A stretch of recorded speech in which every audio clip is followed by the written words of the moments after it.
देखो ortho effect क्या simple सा है, अगर इसको हम याद करें कि ortho substituted benzoic acid is stronger than the benzoic acid.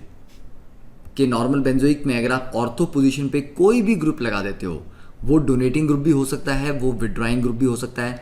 तो ऑर्थो सब्सटीट्यूटेड बेंजोइक और सिंपल बेंजोइक से ज़्यादा एसिडिक ही होगा, irrespective of whether the group is donating or withdrawing. इसका रीज़न क्या है? This is due to the inhibition of resonance between carboxyl and benzene.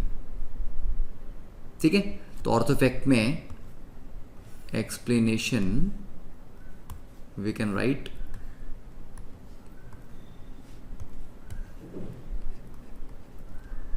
देखो बेंजोइक में बेंजीन और कार्बोक्सिल के बीच में भी रेजोनेंस हो रहा है, ये बॉन्ड यहां मूव किया, ये बॉन्ड ऊपर मूव किया। ठीक है, तो अब अगर नॉर्मल बेंजोइक से आपने H पॉजिटिव निकाला तो नेगेटिव चार्ज आया।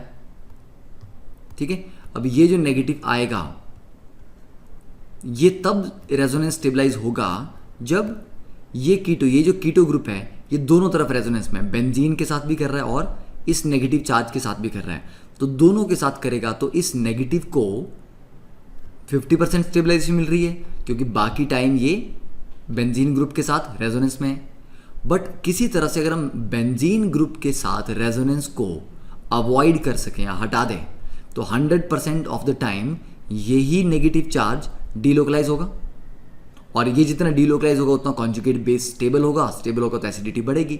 तो उसके लिए क्या करते हैं, जब भी आप ऑर्थो में कोई ग्रुप लगाते हो तो उसके साइज की वजह से दोनों कार्बोक्सिल और जी ये दो ग्रुप हैं ये सेम प्लेन में नहीं रह सकते, क्योंकि सेम प्लेन में रहेंगे तो रिपेल करेंगे। रिपल्शन की वजह से ये कार्बोक्सिल ग्रुप थोड़ा सा आउट ऑफ द प्लेन चला जाता है। तो बेंजीन और ये कार्बोक्सिल जब आउट ऑफ द प्लेन चले जाएंगे तो इनके बीच में रेजोनेंस पॉसिबल नहीं होगा। रेजोनेंस पॉसिबल नहीं होगा तो सिर्फ ये नेगेटिव चार्ज ही स्टेबलाइज होगा। तो this is called inhibition of resonance, कि रेजोनेंस अब इनहिबिट होगी, नहीं हो सकती। तो ऑर्थो पे ग्रुप लगाने से इनहिबिशन ऑफ रेजोनेंस हो रहा है between the carboxyl and benzene, जिससे एसिडिटी बढ़ती है। अब इसको अगर हम सॉल्व करें डिफरेंट केसेस में, इसके लिए आपको एक शॉर्टकट भी बताऊंगा इसके बाद में। तो देखो बेंजीन पे अब यहाँ पे ऑर्थो पे CH3 लगाया, जो मर्जी ग्रुप हो ऑर्थो सब्स्टिट्यूटेड की एसिडिटी ज़्यादा होगी। फिर ये मेटा है, ये पैरा है और ये सिंपल बेंजोइक है।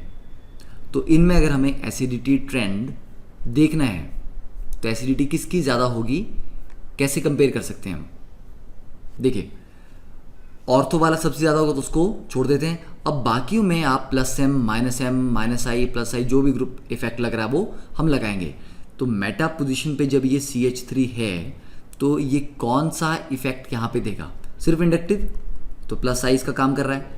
पर जब ये पैरा पे है तो पैरा पे इसका +I भी लगेगा और प्लस हाइपर कॉन्जुगेशन से भी डोनेट करेगा, दोनों इफेक्ट से डोनेट करेगा। तो ज़्यादा डोनेटिंग कहाँ पे आ रहा है? पैरा में। तो ज़्यादा डोनेटिंग होगा तो ऑब्वियस सी बात है वो एसिडिटी को कम करेगा। तो मेटा से कम होना चाहिए पैरा। पर अगर सिंपल बेंजोइक एसिड आप लो तो सिंपल बेंजोइक में तो कोई डोनेटिंग नहीं है ना, ऐसा +I भी तो नहीं है। तो अगर इसको हम इसको A मार्क करते हैं, this is B, this is C, this is D, तो एसिडिटी ऑर्डर क्या रहेगा?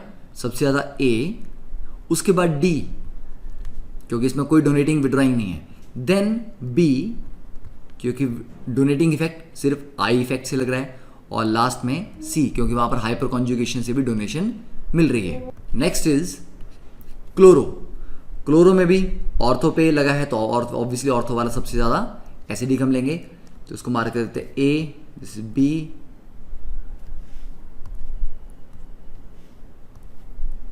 तो यहाँ पे क्लोरो लगाया नहीं है। Ortho, then meta, then para position and then simple benzoic. Now this A, B, C and D। तो देखो क्लोरो के केस में भी क्या है, अब ऑर्थो वाला सबसे ज़्यादा हो जाएगा और मेटा पोजीशन पे सिर्फ इसका -I काम करेगा, पैरा पे इसका -I और +R या +M ग्रुप दोनों काम करेंगे, रेजोनेंस से डोनेट भी करेगा। और D में बेंजोइक में तो कोई डोनेटिंग विड्रॉइंग नहीं है। पर क्लोरीन की एक खासियत है कि इसका माइनस आई और प्लस आर जब दोनों भी लगते हैं तब भी माइनस आई ज़्यादा स्ट्रांग रहता है। तो ओवरऑल पैरा पे भी ये विड्रॉ ही कर रहा है, मेटा पे भी विड्रॉ कर रहा है, पर मेटा पे सिर्फ माइनस आई है, प्लस आर तो नहीं है ना, क्योंकि प्लस आर की वजह से माइनस आई इफेक्ट थोड़ा सा तो वीक हो ही जाएगा। तो ओवरऑल देखा जाए तो क्लोरीन के केस में ज़्यादा स्ट्रांगली विड्रॉइंग कहाँ बन रहा है, मेटा पे। ठीक है, तो सबसे ज़्यादा ऑर्थो हो गया, ऑर्थो इफेक्ट, उसके बाद मेटा, उसके बाद पैरा, उसके बाद बेंजोइक। तो इसका जो ऑर्डर है ये डायरेक्टली ऐसा ही है, ये स्ट्रांगली विड्रॉइंग क्योंकि सिर्फ माइनस आई है, ये स्लाइटली विड्रॉइंग पैरा पे क्योंकि प्लस आर उसको इफेक्ट को थोड़ा कम कर रहा है, एंड लास्ट में benzoic. Then third one bromo के केस में, तो ब्रोमो के केस में भी यहाँ पर जो ऑर्डर होगा वो सिमिलर रहेगा क्योंकि ब्रोमो का भी यहाँ पे मेटा पे माइनस आई लगेगा और पैरा पे माइनस आई और प्लस आर दोनों लग रहे हैं। ठीक है, तो ब्रोमो के केस में अब हमें कंपेयर करना है कि ब्रोमो का सिंपल बेंजोइक के साथ जो एसिडिटी ट्रेंड है वो कितना सिंपल रहा है, मतलब कितना उसकी वैल्यू, क्योंकि ब्रोमीन का माइनस आई उतना स्ट्रांग नहीं जितना क्लोरीन का है। तो ये सॉल्व करने के लिए आपको इसकी पीके वैल्यूज देखनी पड़ेंगी, that we will see in a few minutes. तो याद रखना है कि सभी के सभी हेलोजेंस में ऑर्थो हो मेटा हो पैरा, वो बेंजोइक से ज़्यादा ही एसिडिक आएंगे। तो सबसे ज़्यादा होगा ortho, then meta, then para, then benzoic. तो जो क्लोरो का है वही हमारा ब्रोमो के लिए भी ऑर्डर है और वही ऑर्डर हमारा यहाँ पे फ्लोरो के लिए भी होगा, ortho then meta then para. ठीक है, तो फ्लोरो क्लोरो ब्रोमो आयोडो चारों के लिए ऑर्डर सेम है। देन नाइट्रो में बात करें तो नाइट्रो में थोड़ा सा डिफरेंट होगा, ऑर्थो वाला ज़्यादा ही होगा डेफिनेटली। अब मेटा पे NO2 का सिर्फ माइनस आई इफेक्ट काम करता है, जबकि पैरा पे माइनस आई और माइनस एम दोनों काम करते हैं। तो ओवरऑल विड्रॉइंग इफेक्ट ज़्यादा स्ट्रांग कहाँ पे है, पैरा पे। ठीक है, तो ये आ गया ए, बी, सी, डी। तो सबसे ज़्यादा एसिडिक हम ले लेते हैं ए ऑर्थो इफेक्ट की वजह से, उसके बाद आएगा सी क्योंकि माइनस आई और माइनस एम दोनों मिला के काम कर रहे हैं, देन बी और लास्ट में आएगा सिंपल बेंजोइक एसिड क्योंकि इसमें कोई विड्रॉइंग या डोनेटिंग ग्रुप नहीं लगा हुआ। तो यहाँ पे ऑर्थो, फिर पैरा, फिर मेटा।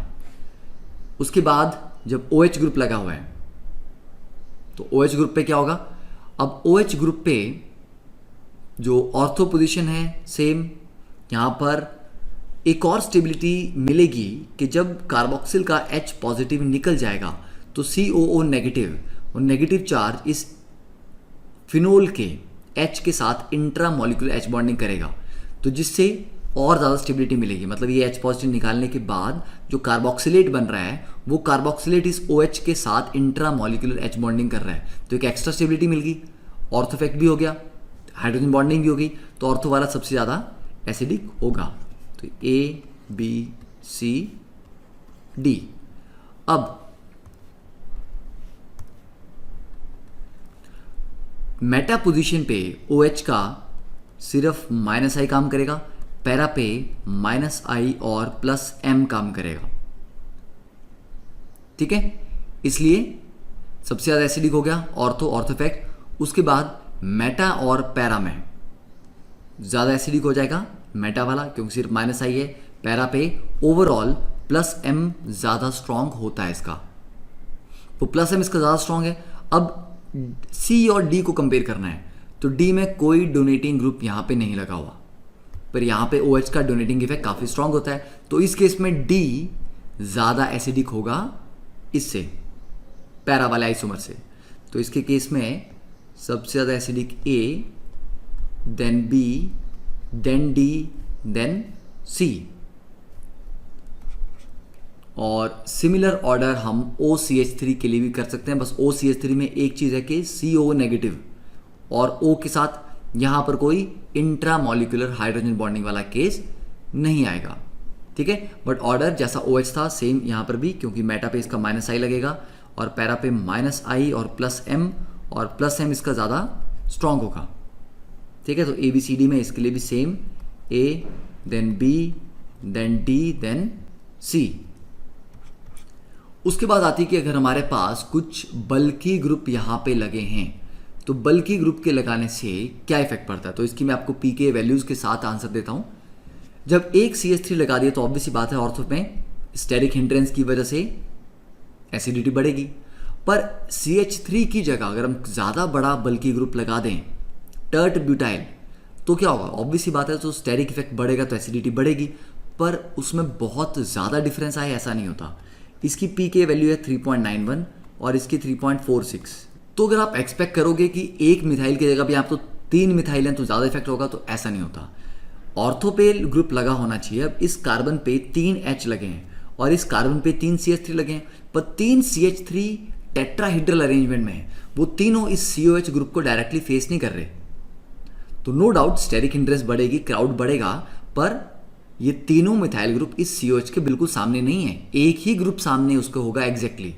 इसीलिए ऑर्थो पे ग्रुप लगाने से स्टेरिक हिंड्रेंस बढ़ती है, पर उस ग्रुप का बड़ा करते जाओ तो स्टेरिक हिंड्रेंस उसी प्रोपोर्शन में इंक्रीज नहीं होती। हाँ, उसकी जगह दोनों तरफ एक एक CH3 लगाओ तो बेटर है, क्योंकि फिर दोनों तरफ से स्टेरिक हिंड्रेंस उसकी यहां पर आएगी, राइट। तो इसमें पी के वैल्यू 3.21 है, और अगर हम दोनों ऑर्थो और पैरा पे लगा दें तो ऑर्थो वाले तो स्टेरिक हिंड्रेंस करेंगे, पर पैरा वाला तो डोनेट करेगा ना, प्लस आई और प्लस हाइपर कॉन्जुगेशन से डोनेट करेगा, ठीक है। तो इसके केस में जो पी के वैल्यू होगी वो बढ़ जाएगी। तो रफली ये आई थिंक 3.8 के आसपास है, ठीक है। Exact value I don't have presently, but इसकी वैल्यू रफली 3.8 या आई थिंक 3.9 के आसपास रहेगी, 3.88 के आसपास ये हो सकती है, ठीक है। तो ये ध्यान देना है कि ऑर्थो पोजीशन दोनों ऑक्यूपाइड हो तो डबल ऑर्थो इफेक्ट लगेगा, तो दैट इज बेटर।